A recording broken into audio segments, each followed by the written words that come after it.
Good morning students. Class 10th के chapter 6 life process के next video में एक बार पुनः आपका स्वागत है। इस चैप्टर में अपन बात करेंगे रेस्पिरेशन से related process in human beings और इसमें डिस्कस करेंगे mechanism of respiration in human beings. Mechanism of respiration in human beings overall 3 stage में कंप्लीट होती है। Number 1 is breathing, number 2 is exchange of gases and number 3 is transport of gases. तो one by one एक एक point को अपन लेंगे। सबसे अपना पहले जो पॉइंट है वो है ब्रीथिंग। ब्रीथिंग पोर्शन में बात करें, breathing process overall further divide in 2 portion either 2 stage. Number 1 is inspiration and number 2 is expiration. सबसे पहले अपन ब्रीथिंग में क्या करते हैं, ये जो प्रोसेस होती है वो जनरली लंग्स और एनवायरनमेंट के बीच होती है। इट मीन्स एनवायरनमेंट से लंग्स में ऑक्सीजन आएगी और लंग्स से एनवायरनमेंट में कार्बन डाइऑक्साइड वापस रिलीज होगी। Number 1 things. And other points in this portion, कोई भी जो गैस होगी वो ट्रांसफर होती है या मूव होती है from their high partial pressure to low partial pressure, यानी ज़्यादा पार्शियल प्रेशर या प्रेशर से कम प्रेशर की ओर मूव करती है।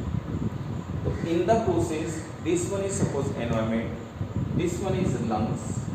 तो this process occur between the environment and lungs. Environment से इंस्पायरेशन प्रोसेस से ऑक्सीजन है वो लंग्स में जाएगी।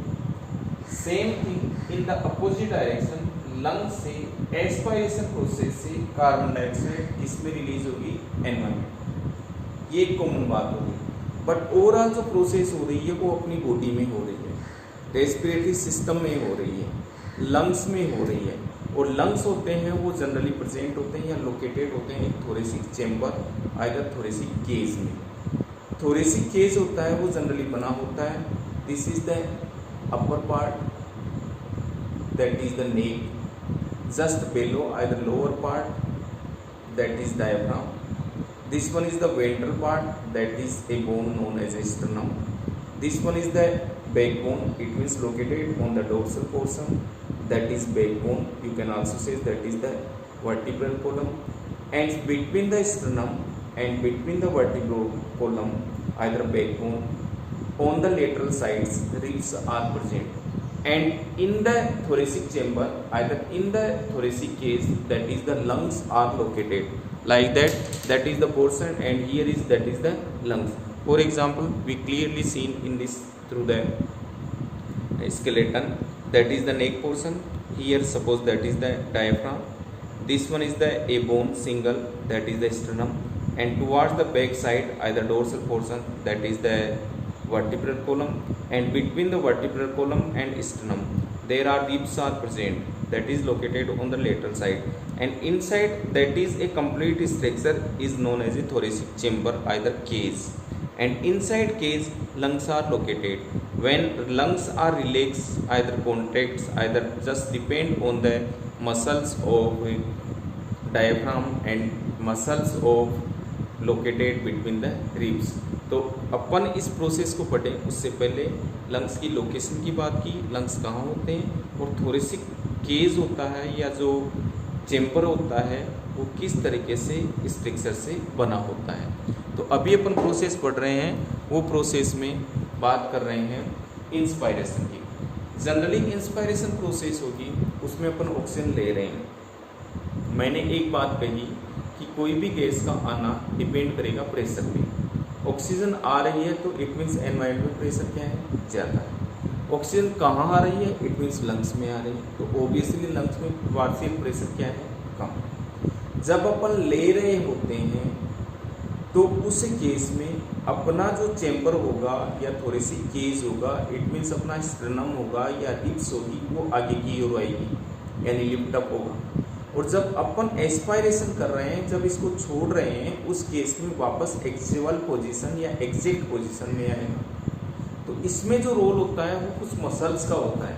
मसल्स के रोल्स में अपन बात करें, जनरली जो इंस्पायरेशन प्रोसेस होगी, इस इंस्पायरेशन प्रोसेस में सबसे पहले जो डायाफ्राम होता है, उस डायाफ्राम की जो मसल्स होगी diaphragm muscles that will be contract, muscles are contracted।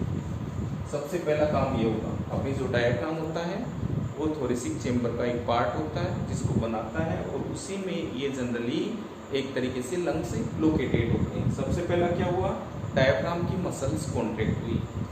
जैसे ही मसल्स कॉन्ट्रैक्ट होगा, थोरेसिक जो चेम्बर है, जिसकी बात मैंने पहले ही बता दी, थोरेसिक चेम्बर है या केविटी है, उसका जो वॉल्यूम होगा वो जनरली क्या होगा, इंक्रीज होगा, वॉल्यूम इंक्रीज होगा। और ऑब्वियसली जब वॉल्यूम इंक्रीज होता है तो प्रेशर जनरली क्या होता है, डिक्रीज होता है। यानी वॉल्यूम एंड पार्शियल प्रेशर या प्रेशर जस्ट इनवर्स प्रोपोर्शनल। यहाँ पर वॉल्यूम ज़्यादा हो गया, ये आगे आएंगे, और उस केस में प्रेशर क्या होगा, कम होगा। देन रिब्स, अपनी ये जो रिब्स है वो पेयर प्रेजेंट होती है, that is located between the sternum and vertebral column. Ribs क्या होगी, और डायफ्राम या रिब्स या स्टर्नम्स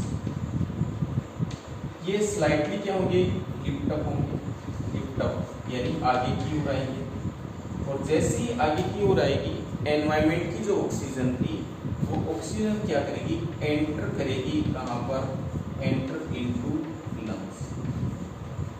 तो ये प्रोसेस क्या होगी, इंस्पायरेशन। यानी अपन जब नॉर्मल अपन बात मानते देखते हैं कि नॉर्मल रूप से अपन रेस्पिरेशन ले रहे हैं तो किस तरीके से चेंज हो रहा है अपना जो थोरेसिक चेम्बर है, रिब्स है या लंग्स है, उसमें क्या चेंजेस हो रहे हैं। तो वही चेंजेस मैंने आपके सामने नोट करवाए हैं या सामने अपन ने डिस्कस किए हैं। ओवरऑल एक बार फिर से देख रहे हैं। फर्स्ट ऑफ ऑल क्या हुआ, डायफ्राम की मसल्स में क्या हुआ, कॉन्ट्रैक्ट हुआ। देन थोरेसिक कैविटी होगा या चेम्बर होगा, उसका वॉल्यूम क्या होगा, इंक्रीज होगा। वॉल्यूम इंक्रीज होगा तो प्रेशर क्या होगा, डिक्रीज होगा। साथ ही रिब्स और स्टर्नम होंगे वो स्लाइटली क्या होंगे, लिफ्ट अप होंगे। और इस केस में यहाँ का प्रेशर कम होने से एनवायरनमेंट का प्रेशर ज़्यादा है, कंपेयर करें तो वो एनवायरनमेंट की ऑक्सीजन है वो एनवायरनमेंट से लंग्स की ओर मूव करेगी। This process is known as a what, that is the inspiration. Another second process of the breathing, that is aspiration. Aspiration जो प्रोसेस है वो अपोजिट है और इसका डायरेक्शन भी अपोजिट है। ऑक्सीजन थी वो एनवायरनमेंट से लंग्स में गई थी, और यहाँ पर ये जो गैस है वो लंग्स से कहाँ पर जाएगी, एनवायरनमेंट में जाएगी। इसका जो प्रोसेस होगा वो इंस्पायरेशन या इंस्पायरेशन जो प्रोसेस थी उससे जस्ट अपोजिट होगा। कैसे होगा यहाँ अपोजिट, यहाँ पर ये जो प्रोसेस थी, ये जो पार्ट था, ये था अपना इंस्पायरेशन का। अभी जो नेक्स्ट पोर्शन अपन डिस्कस कर रहे हैं वो बात करेंगे एस्पायरेशन की।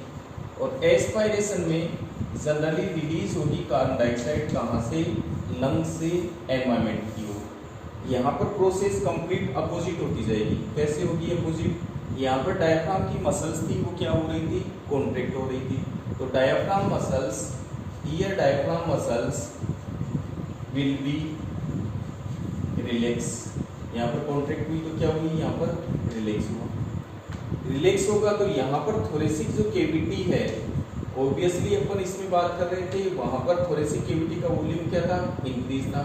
Here thoracic cavity volume will be decrease. यानी मैंने एरो का जो साइन है वो नीचे लगाया, इसका मतलब क्या हुआ, डिक्रीज हुआ। देन ऑब्वियसली वॉल्यूम यदि डिक्रीज है तो यहाँ पर प्रेशर क्या होगा, प्रेशर क्या होगा, यहाँ पर इंक्रीज होगा। और ये बात मैंने पहले ही बता दी कि कोई भी गैस होगी वो रन करेगी from their high pressure to low pressure की ओर।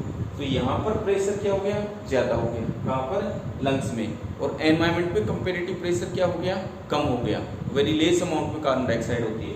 तो उसी केस में साथ ही जो ribs and sternum, ribs and sternums are located same position, यानी अपनी जो एग्जैक्ट पोजीशन थी उस कंडीशन में आएंगे। और जैसे ये प्रोसेस होगी उस केस में लंग से कार्बन डाइऑक्साइड है वो मूव करेगी या रिलीज होगी किसमें, एनवायरनमेंट में। That is the aspiration process. तो that is the complete structure. यानी इतने सारे अपनी बॉडी में एक तरीके से चेंज होते हैं या ये प्रोसेस होते हैं। तो उस केस में अपना जो थोरेसिक चेम्बर है, स्टर्नम है, रिब्स है, डायफ्राम है, उसमें चेंजेस होते हैं। तो इस तरीके से एक प्रोसेस होती है, that is the first process that is known as a breathing.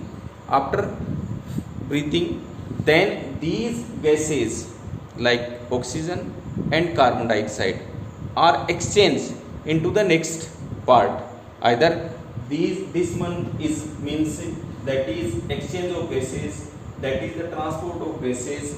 It means transport, it means now that run from lungs to blood and blood to then run into the cell and then tissue. And in the cell, you know very well, the respiration process occur with the help of the carbohydrate, either glucose, then form the carbon dioxide. Then these carbon dioxide run through the cell from the blood and enter into the lungs and then enter into the environment with the help of aspiration. So after breathing, now we discuss the next point, that is what? Exchange of gases.